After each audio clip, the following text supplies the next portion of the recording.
So it's Sunday the 19th of February here at the Muthu Glasgow River Hotel, formerly known as the Erskine Bridge Hotel, and we have something of a protest going on.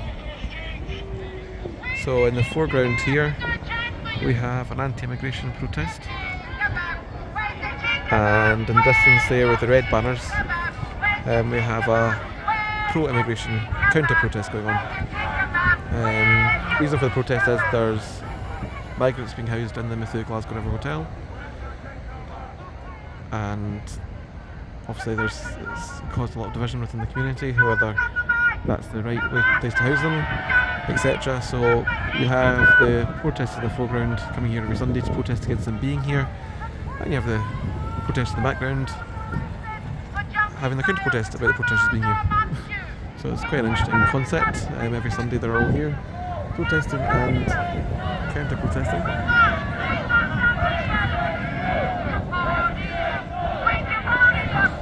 Quite a police presence here. So far it seems to be relatively peaceful.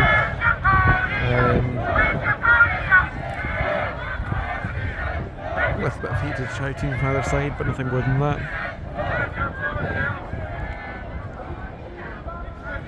Obviously the answers to the protest is somewhere probably in the middle of both sides of the debate, but I'm just here to document what's going on as a complete neutral.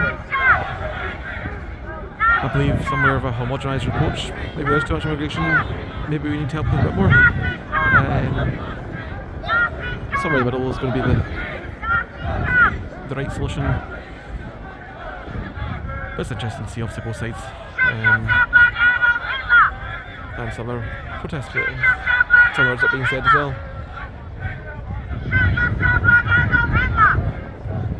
My first time documenting anything, so apologies, I was a bit amateur. We're trying to get a good as perspective as possible, and try and keep it as neutral as perspective as well.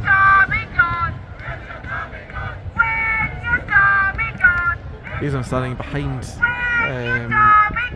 the protest is the police have sort of put a cordon in place to try and keep the sides apart. So it's kind of the best vantage point to get both sides of the protest. Unfortunately, it means it does look like we're on one side but over the other. I can rest assure you I'm bang in the middle in terms of opinion. It might not be where I'm standing, but I'm in terms of opinion.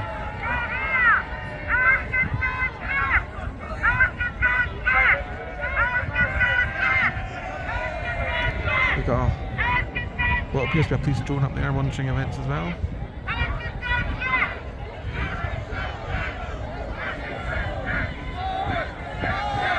Lots of dogs protesting, quite surprised by that. Who knew they had an opinion? Any such matters. I'd say number wise, equal roughly on both sides of the debate, of the protest here. Not massive amounts really, maybe 100, 150 on both sides maybe.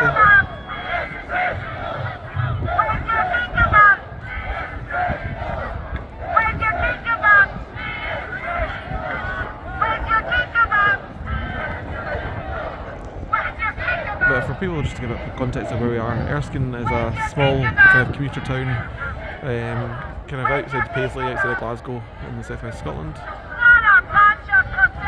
So for sort of this event to be taking place in this area is unusual. Obviously it's tends to be more sort of city centre things.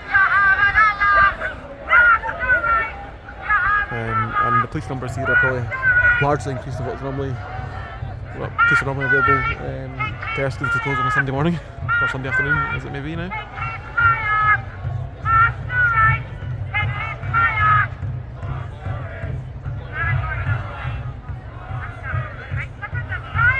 Everything seems so far pretty peaceful. I had a quick look at the hotel. There certainly seems to be no migrants housed. Well, no migrants at the windows looking at the protest. Whether they're housed on the opposite side from the protest, I'm not sure. But certainly been looking at the hotel. In fact, I can probably give you a wee tour. The top 3 floors look as if they're completely unused anyway. You can see beds stacked up there against the window, wardrobe stacked up against the window. Certainly the top 3 rooms in this hotel don't look as if they're the top 3 floors. Sorry, this hotel don't look like they're in use at all. The bottom floors maybe look more like they're in use, but certainly this is a hotel that used to be very, very popular for weddings, and people staying that were travelling out of Glasgow Airport. Since the pandemic, probably it's had a downturn in business, so this is them maybe trying to recoup some of their profits. Rightly or wrongly, you make up your own mind. I suppose every business has the right to make some money. That's what they're in business for at the end of the day. But certainly the hotel does look as if it's mainly 50% abandoned, and from the top floors up, whether they're getting work done in the rooms or whether that's just because they've got no occupancy apart from the rooms they're letting out to the government. Who knows?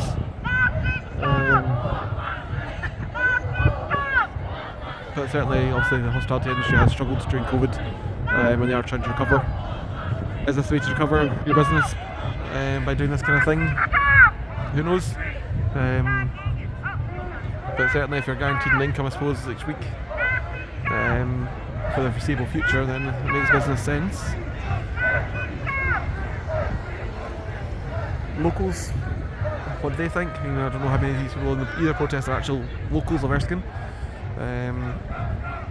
It'd be interesting to find out what the locals think of this protest. Might do that later on if I can find any. Get their opinion. Might be quite interesting to see what they say.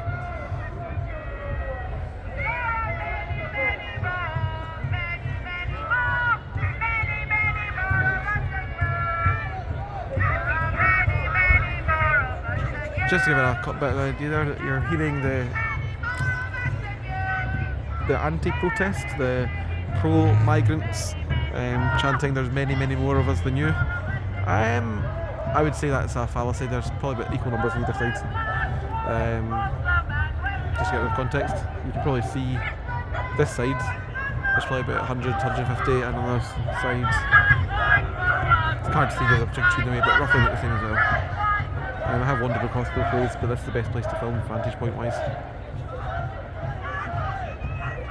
A couple of press in the foreground.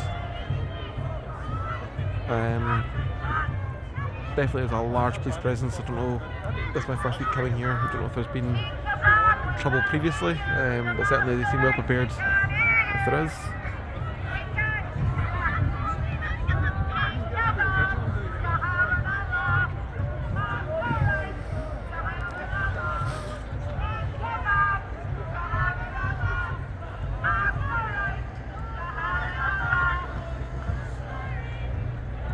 That's what you also get in.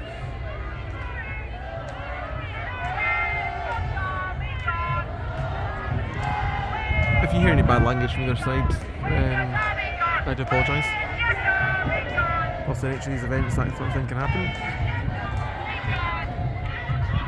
How's the Scots not the world? There's one banner.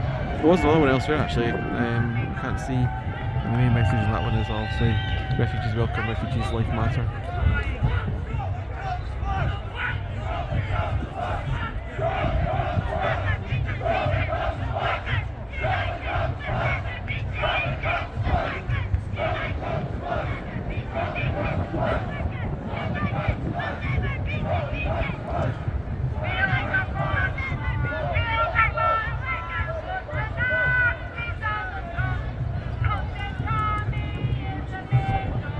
Quite an interesting banner there actually, I quite like that. It says Erskine needs funding, not fascists.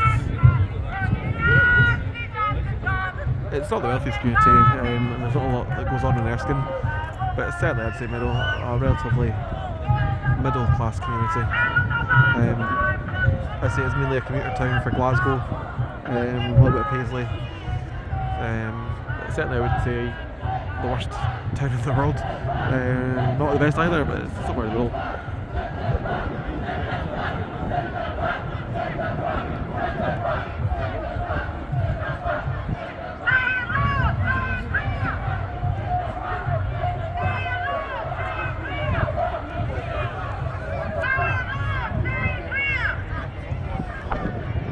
Quite interesting actually, just a point of observation I noticed there.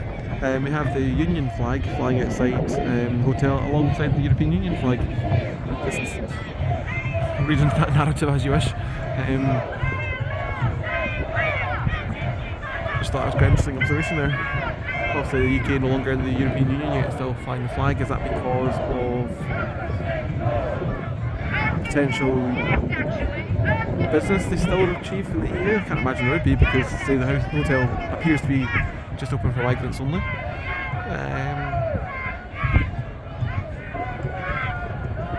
Are the hotel owners pro-EU, which would then maybe put them on more of the migrant side of the debate? Who knows? Or are they just profiteering? Or there's no context at all to that European flag hanging outside. Maybe they just needed another flag for the flagpole, who knows? But certainly I just thought it was an interesting point. We've got the European flag still flying. You can see it's actually it's proximity to Glasgow Airport here, just with the plane in the background that's coming into land.